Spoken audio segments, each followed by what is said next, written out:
I'm Beth Sinclair, and the year I turned 26, my own mother told me to stop being her problem. My husband had been dead for 11 days. I stood on her porch with my 1-year-old twins asleep in the back of the car, asking for just 3 weeks and a couch to sleep on. She looked at me the way someone looks at an unexpected bill. I'll tell you exactly what she said. But first, I want you to remember her face, because 8 years later, that same face would go completely still on my land in front of 300 people, all waiting for a check that was never coming. None of them saw it coming.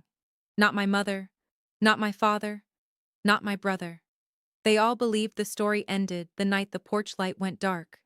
Welcome back to Quiet Drama Stories, where ordinary people face impossible families, and the quiet ones learn the loudest lessons. If betrayal, gratitude, and slow burn justice are your kind of story, you're in the right place. Leave a comment telling me where you're watching from, and don't forget to subscribe. This story begins in the cold, and it ends with $100 million and a single sentence that emptied an entire room. Let me take you back to that porch. Daniel died on a Tuesday in October, pinned beneath a tractor that rolled over on a slope he had graded 100 times before. He was 28. I was 26. Our twins, Caleb and Hannah, had only recently learned how to clap. The hospital called at 4:11 that afternoon. I remember the exact time because I was warming bottles, and the microwave still had 11 seconds left when I answered. They asked me to come to the hospital. They didn't explain why over the phone. They never do. I drove 40 minutes with my hands locked at 10 and 2, my mind completely and terrifyingly blank. At the hospital, I signed 3 forms at the front desk. My signature came out perfectly steady, and somehow that felt like its own kind of betrayal. A nurse asked if there was someone I could call. I said yes. I lied. The truth was, my lease expired in 19 days. I had $400 in my checking account, and Daniel had never gotten around to setting up the life insurance policy he always planned to buy. We were young, ranch poor, and convinced we had plenty of time. People our age always believe they'll have more time. That night, I sat on the kitchen floor between the twins' cribs and read the numbers out loud because saying them kept me from saying something much worse. Rent, daycare, the truck payment, diapers in 2 sizes. I added everything up twice and got the same answer both times. No. I had only 2 doors left to knock on, and I'd already decided which one I'd try first. It was the wrong choice. I'd learn that by morning. My parents lived 90 minutes east in a brick house with a seasonal wreath hanging on the front door. Growing up there, I learned to be useful. My younger brother, Travis, got the soccer fees and brand new cleats. I got a part-time job and another lecture about responsibility. I told myself that made me the strong one. With nowhere else to go, I drove there with the twins. I knocked. My mother, Linda, opened the door. She never stepped aside. I asked for 3 weeks. Just a couch, a corner, anything. Just enough time to sort out the insurance situation and catch my breath. Behind her, my father, Gary, stood quietly in the hallway, staring at his shoes. Travis opened his bedroom door, saw it was me, then closed it again. My mother folded her arms across her cardigan and said the family was already stretched too thin. She said 2 babies were too much to take on. She reminded me that I was an adult now, and adults handled their own problems. Then she said the words I carried with me for the next 8 years. We can't be your safety net, Bethany. One of the babies stirred in the car. The porch light buzzed overhead. I simply said, "Okay." What else was there to say? I carried both car seats back down the steps while my mother watched from behind the screen door. Somewhere between the second step and the truck, the porch light clicked off, as if even the house had decided it was finished with me. I didn't cry until I crossed the county line. Then I called the only other number I had. I called Daniel's mother, Ruth Sinclair, only to tell her I was having a hard time. That was all. I didn't ask her for anything because asking had already cost me the last piece of something I couldn't even name. Ruth listened for maybe 20 seconds before asking, "Where are you right now?" I told her I was at the gas station off Route 9. She said, "Don't move." 40 minutes later, Walt Sinclair's truck pulled in beside mine, its headlights washing over two sleeping babies. Without saying a word, the old man stepped out and began moving the car seats into his truck as though he'd done it 1,000 times before. Ruth walked around to the passenger side carrying the blue quilt with white stars she'd sewn when the twins were born. Right there beneath the fluorescent lights, she wrapped Caleb first, then Hannah. Then she placed something warm into my hands. It was a chipped casserole dish the color of marigolds, covered with foil and still hot, as though she'd taken it straight off the stove before leaving home. I started to tell her I couldn't accept it. I didn't want to be a burden. Ruth gently stopped me before I could finish. She looked at Walt and said, "Set 2 more plates. They're ours now." That was all. No conditions. No lecture about adults taking care of their own problems. Just 7 words spoken in a gas station parking lot. I followed their taillights for 40 miles to a struggling little horse operation in Cedar Hollow, Texas. I didn't realize it then, but I had just met my real family for the very first time. The Sinclair place was 80 acres built on good intentions and bad luck. The barn needed a new roof. The fences needed almost everything. Walt carried a mortgage he never talked about when other people were around. They put the twins in Daniel's old room and gave me the room across the hall. For the first week, I mostly lay awake staring at the ceiling, listening to the horses shifting through the darkness. Here's the part no one at my mother's house had ever bothered to learn about me. I had earned a degree in equine science, over 6 years of night classes and double shifts at a veterinary clinic. I paid for every bit of it myself. I knew bloodlines. I knew conformation. I knew the difference between a horse that was truly sound and one that simply hadn't broken down yet. So on the 9th day, when Walt took me out to show me the horses, I stopped in front of a stall near the back. Inside stood a 4-year-old bay mare with a left front leg that turned in just slightly at the knee. Walt told me she was headed to the sale that Saturday. Nobody wanted a mare with a crooked leg, and he couldn't afford to keep feeding an animal he couldn't sell. I stood there for a long time, watching her. Everyone else who had looked at her had seen a cull. I watched her take 3 steps across the straw and saw something entirely different. The way that turned-in leg was built let her load her weight and push off just a fraction faster than a straight-legged horse ever could. I asked Walt to give me until spring. He looked at me like I'd lost my mind. Then he looked back at the mare. Finally, he nodded. Her name was Juniper. She was the first thing I'd chosen in 11 days. I want to be honest about who I was back then because it isn't a flattering picture, and I'm done pretending otherwise. I wasn't brave. I was terrified. I turned that fear into work because work was the only language I trusted. I took every odd job I could find within driving distance. I broke colts for neighbors at dawn, drove a feed route in the middle of the day, then came home to muck stalls and read genetics papers until my eyes blurred. Walt offered to pay me for working on the operation, but I refused his wages for 4 months because owing the Sinclairs anything felt like a debt I couldn't survive failing to repay a second time. Ruth started leaving plates of food outside my door because I'd stopped sitting at the table. One night, Walt found me asleep on my feet in the wash rack with the hose still running. He shut off the water and quietly said, "Beth, nobody's keeping score out here." I didn't believe him. I'd spent my entire life believing love always came with an invoice attached, and that wasn't something you could unlearn in a single season. The bank had given the Sinclairs 18 months before foreclosure became a real conversation. I knew that number as well as I knew my own heartbeat, so I slept 4 hours, got up, and did it all again. I called that strength. I told myself the twins were lucky to have a mother who never gave up. It took me years to realize that working yourself to the bone isn't always discipline. Sometimes it's just fear wearing a better coat. But fear, pointed in the right direction, can still build something. And I had a crooked-legged mare and a barn full of almost nothing. I was about to find out exactly what that could become. It took 14 months to bring Juniper along. I never tried to fight that leg. I built around it, conditioning her to use what she had instead of apologizing for it. By the following spring, she could stop on a dime and roll back faster than horses worth 10 times what she would have brought at that Saturday sale. I entered her in a small, reigning futurity 2 counties away, the kind with folding chairs and a concession stand that sold nothing but hot dogs and coffee. I wasn't expecting much, I just needed proof. Proof for the bank, proof for myself. Juniper drew an early spot. When she ran her pattern, that turned-in leg let her sink into the ground on every stop as though she were pouring herself into the dirt. We finished third out of 41. Third. I stood there holding a green ribbon that probably wasn't worth much, but for the first time in over a year, I felt something solid beneath my feet. But the ribbon wasn't the part that mattered most.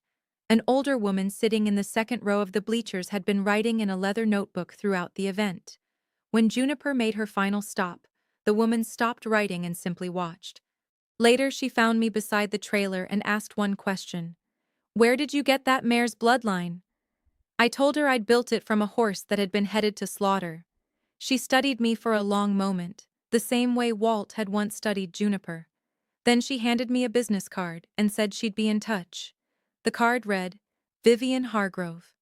At the time, I had no idea who she was. I would find out, and it would change the size of everything I believed I was allowed to want. My parents called exactly twice a year, as predictably as clockwork, like a subscription no one could cancel. That December, the phone rang on Christmas morning while the twins tore into second-hand gifts Ruth had wrapped in newspaper and ribbon. It was my mother. The call lasted 4 minutes. She spent the first 3 talking about Travis, his new business venture, a fitness franchise that was supposedly going to be huge, how proud they were of him, how he'd always had vision. Then she seemed to remember I was still on the line and asked how I was getting along out there with my in-laws. I told her the kids were healthy and that one of my horses had placed at a futurity. There was a pause. The kind of pause that tells you the person on the other end is checking the time. Then she said, "Well, that's nice." She asked how the twins were. And here's the part I've never forgotten. She couldn't remember their names. Not even one. She simply called them the babies. My children were almost 2 years old, and my own mother still called them the babies because she'd never once bothered to ask. I said, Caleb and Hannah, as a quiet correction. She replied, Of course, of course. Then she said, Travis needs the phone. Happy holidays. The line went dead. I stood in the doorway watching Hannah place a bow on Caleb's head while Ruth laughed in the kitchen. And suddenly I understood something with a clarity that didn't even hurt anymore. My parents remembered me exactly twice a year. And not once had they ever asked the names of the only grandchildren they had. I hung up the phone and went to set the table. Without anyone asking, I put out 2 extra plates, because in that house, that's simply what you did. As it turned out, Vivian Hargrove wasn't just a kind, older woman who liked horses, she was a name. 40 years in performance horse breeding. A reputation that opened gates from Texas to Kentucky. A portfolio she had built over decades before selling most of it after her husband died. She arrived at the Sinclair place that February, in a truck worth more than the entire barn. She walked the fence lines with Walt before asking to see Juniper move. She watched silently for a full 10 minutes. Then she turned to me and said, You read that leg correctly, which most people with letters after their names would have missed. I want to know what else you can see. I told her the truth. I believed Juniper's bloodline could produce an entire generation of horses that moved the way she did. I believed the trait was heritable, and I believed the market would pay for it if I could prove it across future foals. Vivian asked how much capital it would take to find out. I'd run those numbers 100 times in the dark, so I gave her the figure without hesitation. She didn't hesitate either. She said she'd seen too much talent buried beneath too much bad luck, and she had no patience left for watching it stay buried. Then she spoke the words I'd spent my whole life bracing myself against. Let me invest in you. And the strange part, the part I'm not proud of, is that my first instinct was to say no. Because I'd learned exactly what people usually meant when they offered to help. I'd learned that lesson on a porch in October, so I didn't say yes. I told her I needed to see every term in writing, every single line. Vivian Hargrove smiled as though I'd just passed a test. I hired a lawyer with money I didn't have, a careful woman named Pat who let me pay in installments and earned every dollar she charged. We spent 3 weeks negotiating the agreement with Vivian, and I read every clause aloud twice until the legal language stopped feeling like a foreign country. Vivian would fund the breeding program.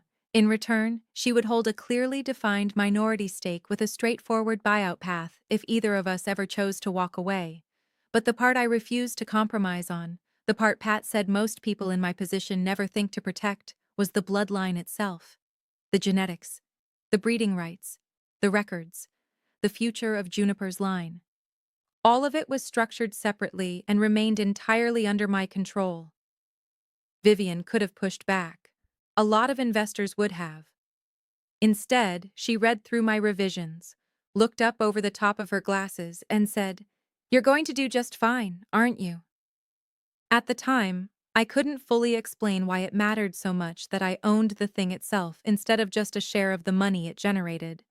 I think part of me was still standing on that porch, still hearing my mother put a price on me. Somewhere deep inside, I decided I would never again allow someone else to hold the paperwork that determined my future. I learned something young that I've never had to unlearn. The people who love you sign clearly. The people who use you sign in fog. Vivian signed clearly, in blue ink, on a Tuesday. I signed beneath her. When Pat placed the fully executed copies into a folder, I felt something click inside my chest. It sounded like a foundation settling into place. I didn't know it then, but I had just built the wall my entire family would someday run into. The first Juniper foal arrived that spring. A long-legged bay colt who stood awkwardly at first but moved exactly the way I hoped. Within a week, I knew he had it. That low-loading hindquarter, that instinctive desire to stop. We named the breeding program after the creek that ran along the back of the property. I bred carefully. 3 mares the first year, then 6, matching Juniper's line with outside bloodlines that strengthened the trait instead of diluting it. By the time that first colt turned 2, buyers who had once ignored my messages were calling me instead. He sold at auction for a price that made Walt sit down on an overturned bucket and stay there for a while. The money came slowly at first. Then it didn't. We repaired the barn roof. We paid the bank ahead of schedule. And the foreclosure conversation that had lived in my chest like a second heartbeat simply disappeared. One Sunday that fall, I served lunch to the ranch hands from the back of a flatbed truck, ladling stew from a chipped casserole dish the color of marigolds. It was the very same dish Ruth had placed in my hands at a gas station 2 years earlier. She noticed me using it.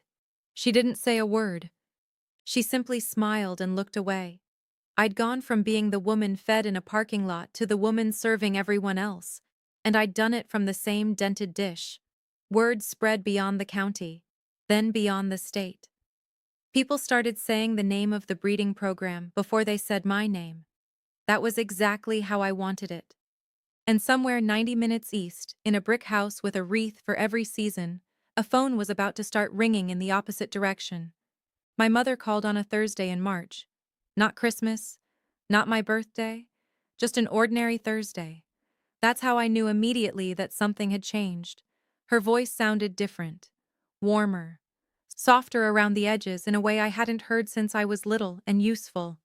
She asked how I was. Then she actually waited for my answer. She had never done that before. She asked about the ranch. She said the name of the breeding program correctly, which meant she'd heard it somewhere, which meant the news had traveled. She asked about Caleb and Hannah by name. The names came out just half a second too slowly, as though she'd practiced them in the driveway before making the call. I stood in the tack room holding the phone and felt the strangest sensation. Not warmth, not relief. A cold, clear alertness. The kind you feel when a horse you've always trusted suddenly pins back its ears. My mother was being kind to me. After 8 years. After the porch. After the light going dark. After the babies. I asked her calmly how she'd heard about the ranch. She said, "Oh, you know how people talk. Your father saw something." She never said what. Then she suggested maybe she could bring the kids by sometime. She said family shouldn't be strangers. She said life was short.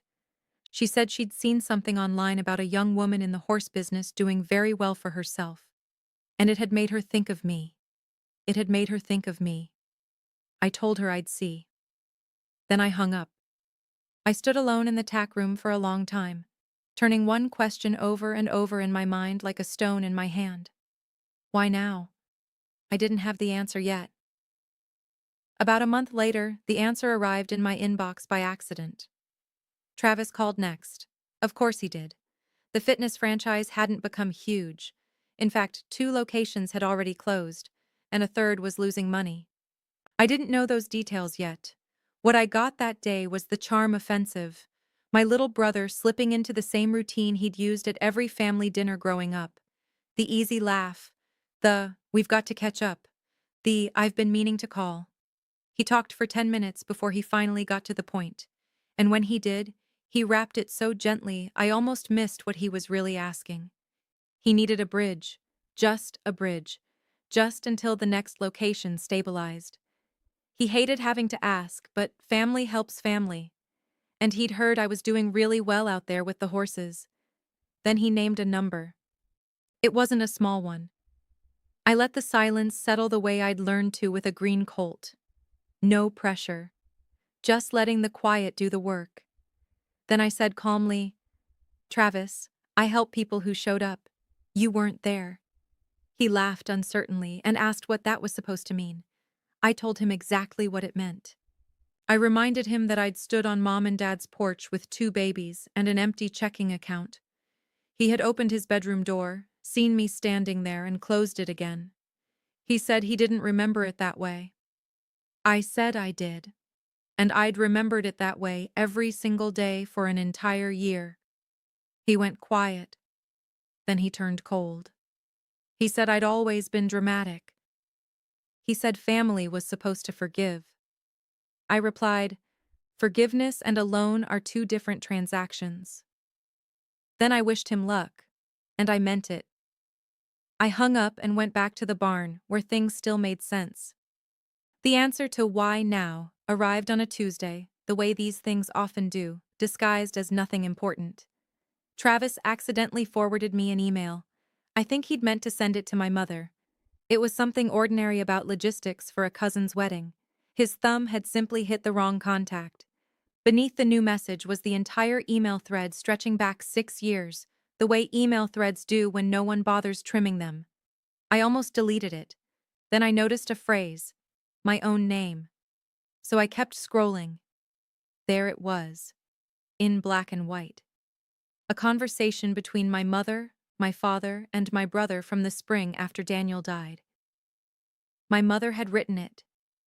She wrote that taking me in would have been throwing good money after bad, that I'd made my own choices by marrying a dirt-poor rancher, that some people were simply a bad investment. My father replied that he agreed. He added that they had to think about Travis's future. Then came the sentence that emptied me out before filling me with something much harder.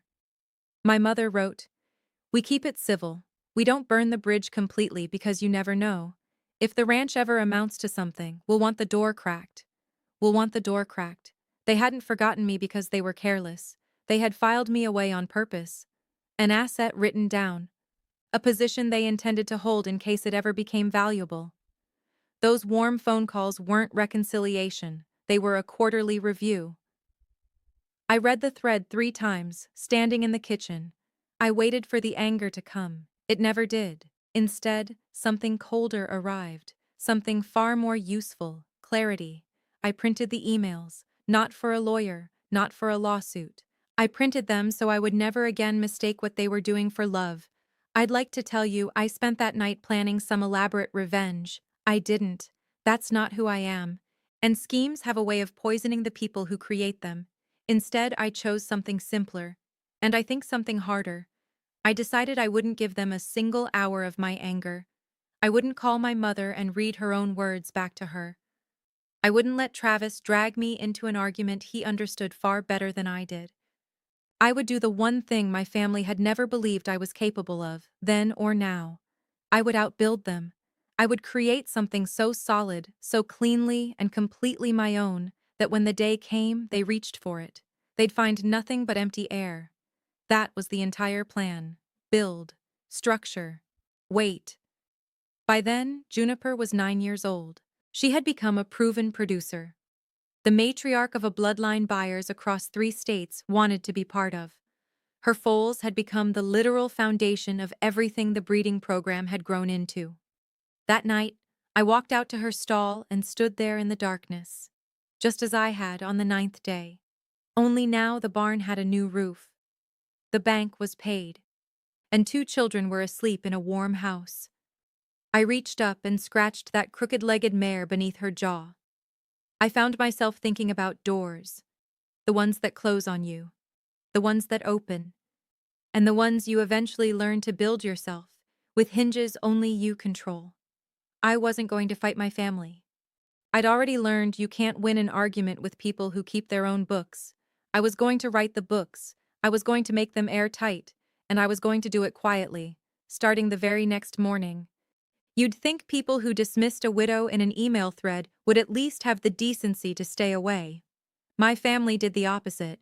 As the breeding program became more successful, they suddenly discovered a very public devotion to me. The first time I saw it was at a major futurity, the kind with real bleachers and a live stream. My mother and Travis showed up without an invitation. They found me at the trailer. The moment a camera turned our way, they transformed into a Hallmark card. My mother hugged me for the photographer from the regional horse magazine, spreading her hand across my back as though she were proudly presenting me. Travis told a reporter, loudly enough for everyone nearby to hear, that the family had always believed in me, that they'd sacrificed so I could chase my dream. I stood there in the middle of their performance like a fence post they were leaning against for the picture, and I understood exactly what they were building because it was the mirror image of what I was building. I was putting together documents in a lawyer's office, quietly and without witnesses. They were putting together a story, loudly and in public, a story about a close family who had stood by their girl through the hardest years. They were laying the foundation to stand beside me when everything finally paid off, so no one watching would ever question why they deserved a share of it. They were building an image. They always had. My mother could make a room believe almost anything for the length of a photograph, so I let them have their pictures. I smiled exactly as much as I needed to. And I filed that moment away, because I'd already decided how this story would end. They would build their image in public. And when the time came, I would answer it the only way an image can ever be beaten. With the truth. Spoken out loud in front of everyone they'd ever wanted to impress. There was one moment, just one, that almost broke me. It was my father. He found me alone behind the trailer lot after the photographs, away from my mother. He stood there twisting his hat in his hands, the way he always did when he didn't know where to put himself. His eyes were red. He said, "Beth, I think about that night a lot." Then he stopped. I waited. He told me, "Your mother and I fought after you left, the worst fight of our marriage. I sat in the truck at midnight with the keys in my hand, and I should have driven to you. I should have driven to you." For one suspended moment, I was 12 years old again, wanting so badly to believe my father would have come. Then I asked him the only question that mattered. "Dad, that was 8 years ago. Where are you standing now?" He looked down at the ground. The silence stretched between us. And in that silence, I got my answer more clearly than words ever could have given me. Because if he were standing with me, he would have said so. Instead, he talked about how things were complicated, about my mother, about not wanting to choose sides. He'd had 8 years, and a confession sitting halfway up his throat. Even then, he still couldn't take one step out of her shadow. I didn't hate him. That's the strange part. I just finally saw him all the way through. A man who always knew the right thing, and never once chose to do it. If you've ever had a parent who only loved you when you were useful, then you already know the sound of that voice. Stay with me, because what happened at the ranch is the part I still can't believe I actually lived through. Leave a comment if this hits home, and subscribe so you don't miss how it ends. The offer came when Caleb and Hannah were 9 years old, and I was 34. By then, the program wasn't just a ranch anymore, it was a brand, We had a training facility, a client list with its own waiting list, and most importantly, we had the bloodline. Juniper's descendants were standing in some of the finest barns in the country, every one of them tracing back to a crooked-legged mare that one man had almost sent to slaughter. A Western lifestyle company, the kind that owns competitions, clothing brands, and streaming shows, had been circling us for over a year. One afternoon, their representatives sat across from Pat and me at my own kitchen table and slid a number across the wood. $100 million. For the land, the training facility, the brand. And they were very specific. The genetics, the breeding rights, the future of the bloodline. I sat with that number for a moment. And I'll be honest with you because I promised I would. It wasn't $100 million in a suitcase. Most of that value came from the bloodline and the brand I'd spent 8 years building, structured over time, with part of the payment tied to how the bloodline performed in the years after the sale. But the headline was real. And it was the kind of headline that ends up first in a regional magazine, then a national one. I asked for 2 weeks. They gave me 3. That night, I walked out to Juniper's stall. She was 12 years old now, retired from the show pen and living quietly in a soft paddock. I leaned against the rail. Selling meant I would never again have to ask another person on this earth for a place to sleep, or a plate of food. Selling meant the door finally belonged to me. Forever. I already knew I was going to accept the offer. The only question left was who I would choose to open that door for. I knew exactly what I wanted to do with the money before I finished signing the sale. And I built it the same way I'd built everything else. On paper. With Pat. Airtight. 3 separate structures. The first was an irrevocable trust for Caleb and Hannah, locked down so tightly that no charm, no lawsuit, and no tearful Thanksgiving plea could ever pry a single dollar loose. They would be educated, secure, free, and no one would ever stand on a porch putting a price on them. The second was for Walt and Ruth. The deed to the original 80 acres and the farmhouse would be transferred back to them, free and clear, along with a fully funded account that would support them comfortably for the rest of their lives and a genuine share of the proceeds, not a gift wrapped in obligation, simply theirs. When I told Ruth, she set down the dish towel and said, "You don't owe us a thing, honey." I answered, "I know, that's exactly why." The third was the one that mattered most to me. The Daniel Sinclair Memorial Scholarship Foundation, funded for the long term to help young people pursue degrees in equine science, with one preference written directly into the bylaws. Priority for applicants raising children alone. I wrote that sentence myself. I had Pat read it back to me twice. Everything I did with documents, because documents were the only language my family couldn't argue with. They dealt in feelings, in photographs, in the elastic memory of who had done what to whom. I dealt in signatures, witnessed, notarized, filed. By the time the sale was 1 month from closing, every meaningful dollar had already been allocated to the people who had shown up, and I'd done it in a structure that couldn't be undone. I simply hadn't told the people who never showed up. They were about to find out the same way they found out everything else, from a distance, and too late. The news leaked the way any $100 million deal always does. A regional business publication reported it first, then the horse industry press. Then a national outlet picked up the story they couldn't resist, the young widow who built an empire from a mare bound for slaughter. My phone, which had been almost silent for years when it came to my family, suddenly came back to life like something possessed. My mother texted within 6 hours. "So proud of you. Always knew." Travis sent 3 messages. Then 4. The last one was nothing but a string of little celebratory graphics, as though we'd accomplished something together. My father called and left a voicemail saying he hoped we could all sit down soon as a family. He told me he loved me. I stood in the kitchen reading and listening to it all, and I heard my mother's voice from 8 years earlier as clearly as if she were standing beside me. "We can't be your safety net, Bethany." Only now they could see the size of the net I'd built, woven out of nothing while they watched from 90 minutes away, and every one of them was reaching for it. The woman who had told me she couldn't spare a couch was now sending me messages saying she was so proud of me. The brother who had closed his bedroom door was throwing me a celebration through his phone. I didn't answer any of them, not out of cruelty, because I'd learned that silence is an answer too. And sometimes the clearest one. I had 3 weeks until the closing. And until the celebration I'd planned to mark it, a real gathering at the ranch, the horse community, the buyers' representatives, neighbors who had watched me build everything from a barn that once needed a roof. I hadn't invited my family. It honestly hadn't occurred to me that I would need to make that explicit. I was about to discover that for some people, invitations are optional. Travis stopped asking. He started telling. The next phone call wasn't gentle. The charm had disappeared, stripped away to reveal something raw and entitled underneath. For the first time, I realized I was hearing my brother without the performance.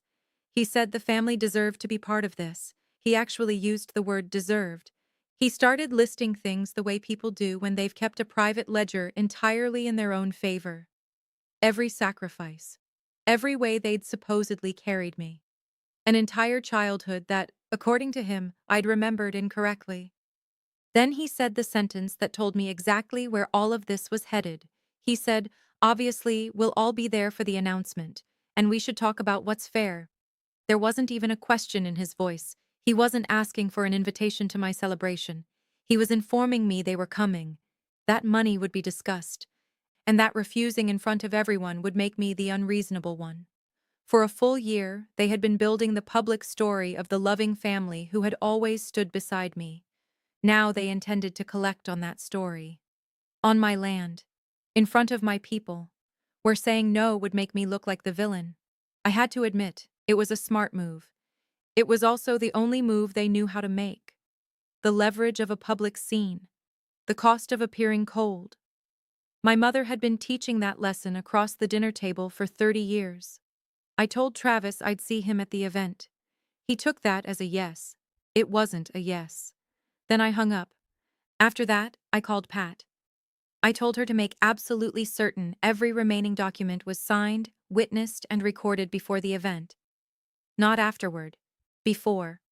There would be nothing left to negotiate. I would make sure of that. The week before the celebration, I closed every remaining door except one. Pat and I sat at the kitchen table until every document became more than a plan. The trust was irrevocable and fully funded. The deed transferring the property to Walt and Ruth had been recorded at the county office. The foundation had been officially chartered and fully capitalized. I read every signature line aloud one last time, just as I'd done years earlier with Vivian's contract, until the legal language stopped feeling like words and became a wall. By Friday, there was nothing left to give away. I'd already given it to the right people, in forms that couldn't be undone by tears, or threats, or a scene in front of 300 witnesses. I kept only one thing for myself. The only thing the buyer agreed to exclude from the sale because I insisted. A single foal, a filly from Juniper's final cross, written directly into the contract as retained by me. Not for sale, at any price. She was a yearling that spring, a bright bay with one white sock and a left knee that turned in just slightly, exactly like her dam. When Caleb and Hannah met her, they argued for an hour over what to name her. Eventually, they agreed on June. After Juniper. The bloodline would continue. Smaller now. Just ours. In a paddock the children could see from their bedroom window. The evening I finished the paperwork, I stood by the fence and watched the foundation mare and the young filly graze nose to nose. 11 years separated them. And they shared the same crooked, beautiful leg. For the first time, I felt the foundation I'd spent 8 years building finally set completely. Everything important was secure. Everyone important was protected. All that remained was the moment I'd been preparing for ever since the phone rang on that ordinary Thursday. They were coming, and I was ready. My mother drove out to the ranch alone 2 days before the event. She hadn't stepped onto Sinclair land once during the 8 years it took me to build it. Now she arrived wearing her good coat, standing in my driveway as she looked over the new barn, the arena, and the brass nameplate by the gate. I watched her silently do the math behind her eyes, the same calculation she'd made on a porch in October. She began warmly. She always started warm. She told me how proud she was. She said she'd always known I had it in me, that a mother always knows. When that didn't move me, she shifted to grief. She dabbed at eyes that weren't quite wet and told me how hard it had been watching me struggle from a distance. She said she'd cried for me. When that didn't move me either, she finally stepped onto the ground she'd been standing on all along. She said, "After everything I sacrificed for you, are you really going to embarrass this family in front of the whole county?" There it was, not love, leverage, the threat of a public scene, the cost of looking cold, the exact play Travis had used because she had written it first. I didn't raise my voice. I simply said, quietly, that I had nothing to embarrass anyone with, that I was only hosting a celebration for the people who had built this place alongside me. She heard the shape of what I wasn't saying. Her face hardened. Behind me, the screen door opened. Ruth stepped outside without a word and came to stand beside me. Silently, she lifted the blue quilt with the white stars from the porch swing and wrapped it around my shoulders against the evening chill, just as she'd wrapped my babies in it at that gas station 8 years earlier. My mother looked at that quilt for a long moment. Then she got into her car and drove away. The night before the celebration was clear and cool. I couldn't sleep, so I did what I always did when sleep wouldn't come. I went to the barn. Everything was ready. A tent stood beside the arena. Rows of chairs were set out. A small wooden stage waited where I'd say a few words before the foundation banner was unveiled. I'd invited the people who mattered. Vivian had flown in, the ranch hands and their families, neighbors who had hauled water during the dry year and never once sent a bill, the buyers' representatives, Walt and Ruth, seated front and center as the guests of honor. Ruth had complained she didn't need all the fuss. I hadn't invited my parents. Or my brother. I'd thought about it carefully, the way you think about whether to leave a gate open, and I'd decided no. This day belonged to the people who had shown up. There wasn't a seat in that arrangement for the people who hadn't. I sat on an overturned bucket in the dark, the same kind Walt had sat on the day that first foal sold. I quietly ran through my remarks one last time. I knew exactly what I wanted to say, and I knew I wanted to say it calmly, because the calm was the point. The calm was the one thing they'd never managed to take from me. June, the filly, reached through the rails and nudged my sleeve. Juniper dozed quietly in the neighboring paddock. I'd planned every word of the next day, every breath. What I hadn't planned, what I truly never saw coming, was that my family would simply walk through the front gate uninvited, the way people do when they've spent their entire lives believing closed doors don't apply to them. The morning arrived golden and still. By 11 o'clock, the arena parking lot was full. Trucks, horse trailers, the buyers' black SUVs lined up along the fence. Nearly 300 people wandered the grounds with coffee and lemonade, talking about horses, the weather, and the unbelievable thing this young widow had built out there in the dirt. A long table of food stretched beneath the tent. I'd asked Ruth to bring her stew. She made it in that same chipped marigold casserole dish, scaled up for the crowd, but served at the end from the original dish. Because some things you don't replace just because you finally can. I wore a clean shirt, my good boots. I shook 100 hands. Vivian found me, squeezed my arm, and said, "You did exactly what I knew you'd do." I told her she was the only person who had ever invested in me with her own money instead of just her opinions. Walt and Ruth sat in the front row near the stage. Walt wore a tie he clearly couldn't stand. Ruth sat with the twins on either side of her in their good clothes. Caleb fidgeted. Hannah sat quietly, proud. The lead representative from the buyer's company came over to confirm we were ready to make everything official from the stage. Everything was calm. Everything was exactly as I'd built it. I stepped toward the small wooden stage, carrying the few pages of remarks I hardly needed anymore. I looked across the bright, happy crowd one last time. The faces of every person who had helped build this place. And then I saw them. My mother, my father, and Travis, walking through the front gate, dressed for a photograph, moving along the edges of the crowd as though they owned the day. Uninvited, smiling, right on time. They moved through my people like honored guests. My mother wore her good coat and the kind of smile she could hold for an hour without it ever slipping. She stopped to introduce herself to strangers. Beth's mother. You must be so impressed. We always knew. Travis positioned himself near the small group of reporters, the regional magazine, the live stream camera. I watched him lean toward one reporter and say, just loudly enough to be overheard, that the family had sacrificed everything to give me my start. That this was the story of what a family could accomplish when they stood together. My father followed a few steps behind them. His hands were in his pockets. His eyes met mine for a moment, then dropped away. They weren't there to celebrate. They were there to be seen celebrating.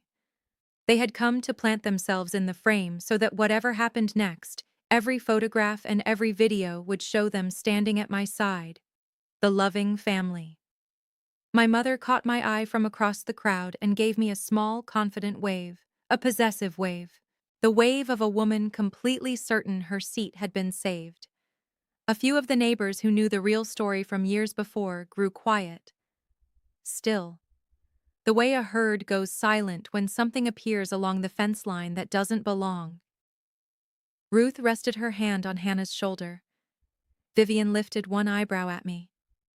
A question. I answered with the slightest shake of my head. Not yet. I climbed the 2 steps onto the stage. The crowd settled into silence and turned toward me. My mother smiled at them all as though she'd built the place herself, already arranging her face for the gratitude she was certain was about to come. I placed the pages I no longer needed on the podium. I looked at the people I loved sitting in the front row. Then I began. I never raised my voice. That was the point. I'd promised myself that the night before while sitting on an overturned bucket. The louder something is, the easier it becomes to argue against it. So I started softly. The crowd leaned in to hear me. By the time I reached the part that mattered, nearly 300 people stood in complete silence, hanging on every word. I thanked everyone for coming. I told the short version of the truth. 8 years earlier, I had arrived in Cedar Hollow with 2 babies and nothing. The people who took me in never asked what I could do for them. They simply set 2 more plates. I found Ruth's eyes in the front row. Then I said I had 2 gifts to give before making anything official. And I wanted to give them publicly because the right people deserve to be thanked out loud. First came the foundation. I nodded. Behind me, the banner unfurled. The Daniel Sinclair Memorial Scholarship. My late husband's name stretched 20 feet high behind my shoulder. Funded to help young people pursue equine science, with preference given to parents raising children alone. A warm, quiet murmur rolled through the crowd. The kind of sound people make when something truly lands. Then came the second gift. I asked Walt and Ruth to stand. They rose slowly, looking confused. Ruth pressed a hand against her chest. I told the 300 people something no one outside a lawyer's office had known. As of that week, the deed to the land had already been signed back over to Walt and Ruth Sinclair, free and clear, theirs forever, along with everything they would ever need so they would never have to worry again. Because 8 years earlier, they had given a stranger a home. You don't repay something like that. You only try to match it. Ruth began to cry. Walt gently caught her elbow. The crowd rose to its feet. Applause rolled across the grounds like weather, and along the front edge of that standing crowd, 3 people didn't move. My mother's smile was still frozen on her face. But it no longer meant anything. It was simply the wrong expression for the wrong moment. Travis had gone completely pale. My father stared at the stage like a man watching a train he'd been certain would stop. I let the applause fade. Then I looked directly at the 3 of them. Only them. And I spoke the only words left to say, quietly enough that every person in that silent crowd heard them. Family isn't who shares your blood, it's who showed up. My mother found her voice first, and it wasn't the warm one. It was the porch voice, 8 years older, twice as sharp. The words came out before she could stop them. "How dare you?" She said it loudly enough that heads turned. "How dare you humiliate your family in front of all these people?" There it was, the reversal I'd promised myself, the calm woman standing on the stage, the loud one standing in the crowd, the exact opposite of that porch in October. Travis rushed forward, trying to rescue the moment. He started talking about how this wasn't legal. That family had rights, that they'd contributed, words with no weight behind them, because there were no documents behind them. Only a story they'd spent years telling themselves. The lead representative from the buyer quietly signaled 2 staff members. They walked toward my family with the gentle, steady politeness of people who had done this many times before. My father never said a word. He only looked at me. For one final second, I saw the same confession from the trailer lot flicker across his face, the thing he always felt, and never did. Then he lowered his eyes, the place he'd always looked, and allowed himself to be quietly escorted toward the gate. My mother kept talking the entire way. Her voice grew smaller as the distance increased. "After everything I did for you. After everything." Then the gate closed. The words stopped, and the grounds belonged to my people again. 300 witnesses, and a silence that finally belonged to me. The celebration continued, because that's what celebrations do. Within 20 minutes, the tension had dissolved back into music, food, and the ordinary happiness of people who genuinely enjoyed one another. But I slipped away from the tent for a while. I needed to. I walked back toward the house and sat down on the porch swing. Ruth came over and sat beside me without saying a word. Someone had left the blue quilt with the white stars folded over the arm of the swing. Soft now. Faded. Its cotton worn thin by 8 years of washing. Ruth pulled it across both our laps. Out beyond the porch rail, Juniper grazed in the golden evening light. Beside her, June mirrored her perfectly, even down to the crooked leg. 2 ends of a bloodline no one had wanted to believe in, except me. Caleb and Hannah came running across the grass toward us, breathless with excitement over something only children could find important. They climbed onto the swing and under the quilt with us. For one quiet moment, the 4 of us were wrapped together beneath the same faded blanket that had once wrapped those 2 babies in a gas station parking lot when we had absolutely nothing. We didn't have nothing anymore. But that had never really been the point. You're probably wondering what happened to them. I'll tell you briefly. Because they don't get to be the long part of my story anymore. My family hired a lawyer. Of course they did. The letter arrived a few weeks later. It was full of phrases like reasonable expectation and family contribution. Pat read it once, set it down, and said it had all the legal force of a wish. There was nothing to challenge. The trust was irrevocable. The deed had already been recorded. The foundation was fully chartered. I hadn't built a scheme they could tear apart. I'd built a structure they could only stand outside of, exactly as I'd intended that Tuesday when I stood holding a printed email in my hand. Eventually, the letters stopped. Travis's franchise finally closed for good. The result of his own choices. Not $1 of mine. And I won't pretend that one small, tired part of me didn't notice the symmetry. Months later, my father sent one final message. There was no apology, only one sentence. "Your mother won't ever forgive this." As though that was news, as though it was my loss. I didn't answer. Walt and Ruth still live in the farmhouse on the 80 acres that now belong to them. The funded account finally convinced Ruth to let Walt get his knee fixed. It also took them to the coast for a week, the first vacation of their entire marriage. The foundation awarded its first scholarship the following fall. And I want you to know who received it. Because it's the part I'm proudest of. A 24-year-old widow with a toddler. Working nights. Trying to study equine science.